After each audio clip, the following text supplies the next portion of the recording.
Most people think that rich and successful people live in Hollywood. I live in Los Angeles and see the Hollywood sign from my window. But in the past, I could only dream of being wealthy and successful. Hi, my name is Ned, and I want to tell you my story. I've always been a quiet and shy guy. In college, I was ignored at best and teased for having a girly face and an ungainly figure at worst. A few years ago, my parents lost their business and got into debt, and we moved into a small apartment. I didn't even have a separate room anymore. To help my parents, I started acting in movies. Of course, I was only ever an extra. No one ever hired me for any major roles. But one day, everything changed. I have a sister, Rachel. When our family's issues with money began, she had a fight with our parents and left for New York. We didn't hear anything from her for several years, but some days ago, she suddenly appeared on our doorstep. Rachel came to visit us, but Mom and Dad were still angry and did not want to see her. I was the only one who talked to her. Rachel rented an apartment and called me,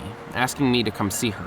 When I opened the door, I was horrified. Her whole face was covered with ugly red spots. Rachel dragged me into the apartment and immediately burst into tears. She said that she had decided to try some new cosmetics, but the quality of the product turned out to be poor, and now she had a terrible allergy. I asked her if she wanted me to buy medicine for her, but Rachel shook her head and asked me for something else. It turned out that my sister had been running a YouTube channel for a long time and used social media a lot. That night, she was supposed to have a stream, which already had been sponsored. If she didn't do it, she would have to pay a large sum of money. I can't let my audience see me like this. Even filters won't hide these horrible spots. That's why I want you to take my place. At first, I thought she was joking and laughed, but Rachel looked dead serious. I'm sorry, but are you out of your mind? How would that even work? Don't worry, I've already thought of everything. Everyone used to think you were a girl, right? No offense, but you have a very girly face. Besides, we look very similar. We'll film in low light, you'll change your clothes and put on a wig.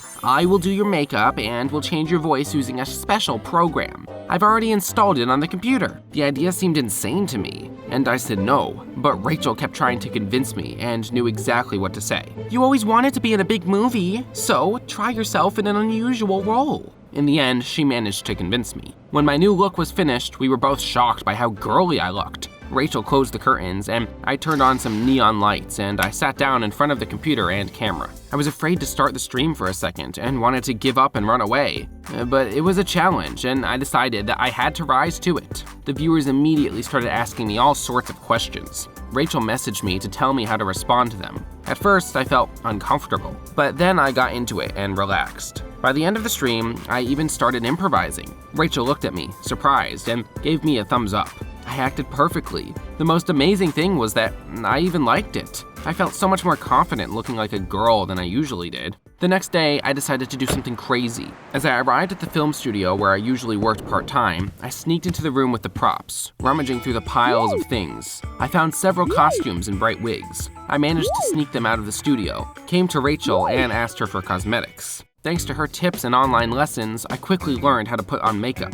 Then I filmed several videos with different looks, created a new account under the name Nancy, and uploaded them on it. Rachel told her subscribers about my channel, and I went home. I couldn't even imagine what it would all lead to. The next morning, my phone was bursting with notifications. During the night, my videos had got thousands of likes and comments, and the number of subscribers had grown to almost 2,000. That's how my double life began. Only Rachel knew about my hobby. I often came to her place to take photos of myself, film videos, and stream. Nancy's audience grew by the day, and soon I was even more popular than Rachel. One day, I was looking through my notifications and noticed, by chance, that Tina had subscribed to me. My heart immediately skipped a beat. She was the most beautiful girl in my college. I had been in love with her for a long time, but of course, I hadn't dared to come up to her and talk to her. She was way out of my league.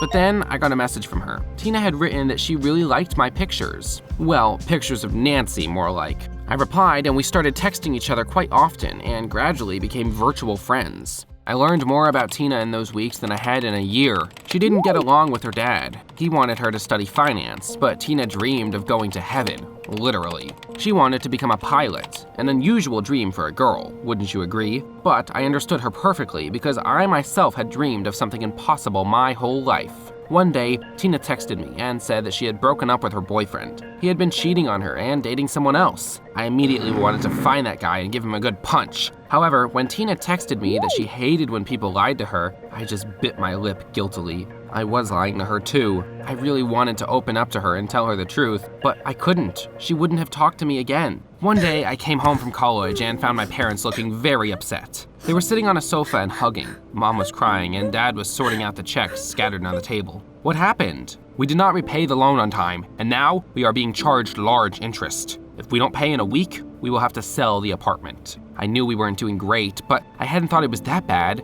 If we sold the apartment, we would literally be out on the street. Mom started sobbing and Dad patted her on the shoulder soothingly. I stayed up all night trying to come up with a way out of the situation. I was even thinking of monetizing my channel. After all, Rachel was earning money from her publications and streams. But my account had been created quite recently, and despite the large audience, that feature was not available for me yet. Rachel came to our house that morning. For the first time, she asked our parents for forgiveness for running away and handed them an envelope with money. Here, take it. It's not much, but even this amount will be useful now. Our parents hesitated a little, looked at each other, and then hugged her. After they left for work, Rachel and I sat down to drink tea. We were both upset, and I still couldn't figure out what to do. Suddenly, I got another notification from a casting director of the film studio that I worked at. At first, I thought that letter had come to my main mail. I often got strict offers to act as an extra, but it turned out that the casting director was writing to Nancy. There would apparently be an audition for a role in a full-length movie at the studio soon. The role was female, and according to the director,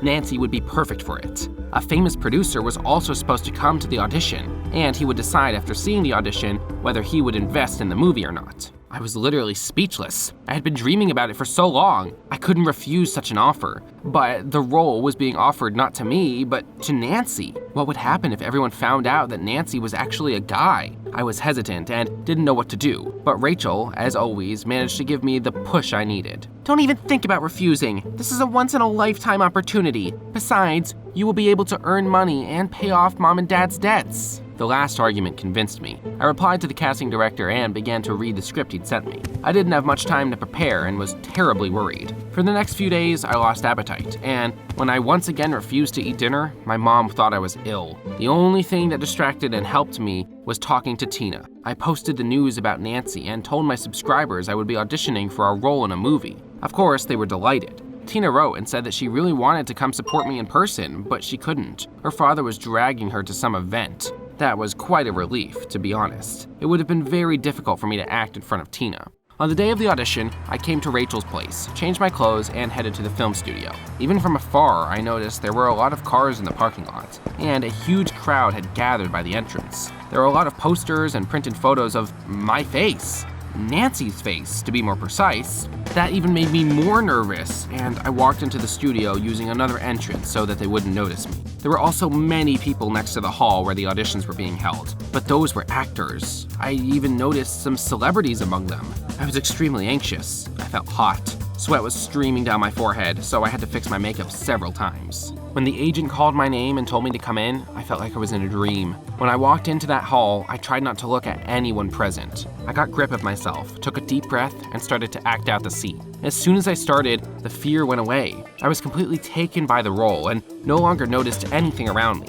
At the end of the monologue, I started to gesticulate and jerked my head sharply. Too sharply. Everything happened in an instant. I guess I hadn't fixed my wig properly. Before I knew it, it flew off my head and flew to the floor. I automatically bent down to pick it up, but then I saw something that struck me. Tina was sitting next to the famous producer. She was looking at me, shocked, and slowly got up from her seat. There was absolute silence in the hall. It seemed to be broken only by the crazy beats of my heart. Tina suddenly started crying and ran out of the hall. Ignoring everyone else, I rushed after her. I caught up to her in the hallway and tried to explain everything, but she pushed me away and called me a liar. Tears were streaming down her beautiful face. I wanted to wipe them away, but I didn't dare touch her. You've been lying to me this whole time? And I thought I'd found a friend who really understood me. I don't want to see you anymore. She ran away, and I remained standing in the hallway. All of a sudden, I heard footsteps behind me, and the casting director came up to me. Looking at Tina's retreating back, he asked me how I knew the producer's daughter. It was only at that moment that I realized how Tina had even got to the audition. So that's who her father was, and that's what kind of event he had dragged her to. It was probably fate. What else could I call it?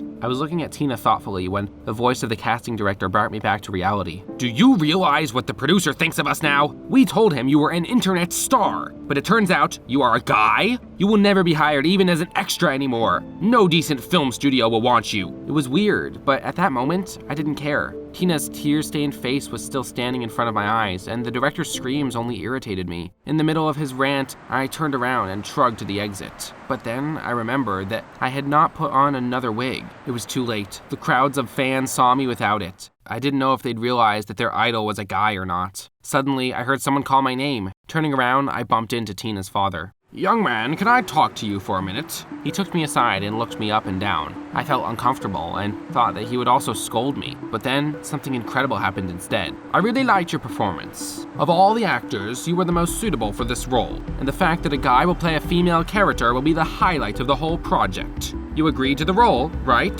What an unexpected turn. Of course I agreed. As Rachel had said, it was a once-in-a-lifetime opportunity. But then I remembered Tina. Her father was unwittingly fulfilling my dream, so why couldn't he do the same for his own daughter? For Tina's sake, I decided to do something risky. I told the producer I had a condition. I would only accept the role if he would talk to her. I tried to explain how much Tina wanted to become a pilot and how much it meant to her. At first, the producer got angry and even told me not to meddle in his family affairs. But I managed to find the right words, and he agreed to hear his daughter out. I thought after everything that had happened, Tina wouldn't talk to me. I hardly even ever went online and skipped college classes, wandering around the city instead. However, when I finally came to a lecture, Tina suddenly came up to me. She was beaming. I froze like a fool when I saw her. Ned, I just wanted to thank you. My father finally listened to me and allowed me to do what I loved. Just imagine, he even bought me piloting courses. He told me that you had convinced him to hear me out. Thank you so much. I'm so happy.